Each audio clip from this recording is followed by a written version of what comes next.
सांगलीत काँग्रेसच्या स्नेहभोजन कार्यक्रमात बंडखोर उमेदवार विशाल पाटलांनी उपस्थिती लावल्याने राजकीय वर्तुळात चर्चांना उधाण आले। विशाल पाटलांच्या उपस्थितीमुळे सांगलीत नक्की काँग्रेसला पाठिंबा कुणाला होता असा प्रश्न उपस्थित केला जातोय। काँग्रेसचे शहर जिल्हाध्यक्ष पृथ्वीराज पाटील यांनी निवडणुकीत प्रचारासाठी राबवलेल्या काँग्रेस कार्यकर्त्यांसाठी स्नेहभोजन आयोजित केले होते। विशेष म्हणजे स्नेहभोजनाच्या कार्यक्रम पत्रिकेत प्रमुख उपस्थिती म्हणून विशाल पाटील आणि विश्वजित कदम यांच्या नावांचा उल्लेख होता। वास्तविक महाविकास आघाडीतून सांगली लोकसभेचे उमेदवार चंद्रहार पाटील यांच्या पाठीशी काँग्रेस असल्याचा निवडणुकीदरम्यान काँग्रेसकडून वारंवार सांगण्यात आलं होतं। मात्र स्नेहभोजनाला विशाल पाटलांची प्रमुख उपस्थिती असल्याने चर्चांना उधाण आलं। ताजे अपडेट्स घेऊयात आमचे प्रतिनिधी सरफराज संधी यांच्याकडून। सरफराज, काँग्रेसच्या स्नेहभोजनात नेमकं काय घडलं? अमृत नोनी गॅस्ट्रिन, अपचन, ऍसिडिटी, गॅस्ट्रबल ह्यापैकी तुम्हाला कुठलाही गॅस्ट्रिक प्रॉब्लेम झाला, उपाय एकच, अमृत नोनी गॅस्ट्रिन।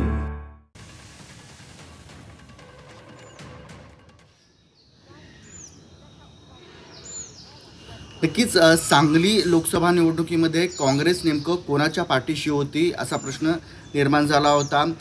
संजय राऊत असतील किंवा शिवसेना ठाकरे गटाचे नेते असतील त्यांनी त्याबद्दल खरं तर प्रश्न उपस्थित केला होता की चंद्रहार पाटलांच्या ऐवजी विशाल पाटलांचं या ठिकाणी काँग्रेस काम करत आहे।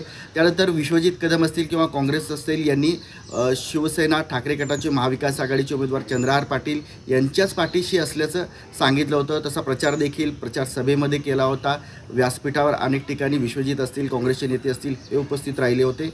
मात्र ही लोकसभा निवडणुकीचं जे मतदान जे आहे ते झालं आणि त्यानंतर या लोकसभा निवडणुकीमध्ये जे काँग्रेस कार्यकर्ते राबले, काँग्रेसचे नेते राबले, त्यांच्यासाठी काँग्रेसचे शहर जिल्हाध्यक्ष पृथ्वीराज पाटील यांनी हे स्नेहभोजन आयोजित केलं होतं।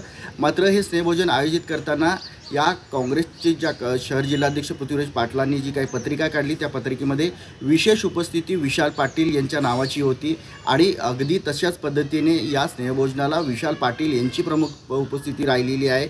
विश्वजित कदम यांनी देखील या ठिकाणी आपली उपस्थिती लावली। त्यामुळे काँग्रेसच्या कार्यकर्त्यांना ज्या ठिकाणी ज्या पद्धतीने स्नेहभोजन ठेवण्यात आलं होतं त्याला विशाल पाटलांनी लावलेली उपस्थिती यामुळे सांगली लोकसभा निवडणुकीत काँग्रेस नेमकं कोणाच्या पाठीशी होतं हे जवळपास आता स्पष्ट झाल्याची जी आहे ते बोललं जात आहे। त्यामुळे सांगली लोकसभा निवडणुकीमध्ये महाविकास आघाडीचे उमेदवार चंद्रहार पाटील यांच्याऐवजी काँग्रेसची ताकद ही विशाल पाटलांच्याच मागे राहिली होती हे स्पष्ट होत असल्याचं आता राजकीय वर्तुळात बोललं जात आहे। नक्कीच धन्यवाद या सगळ्या माहितीबद्दल।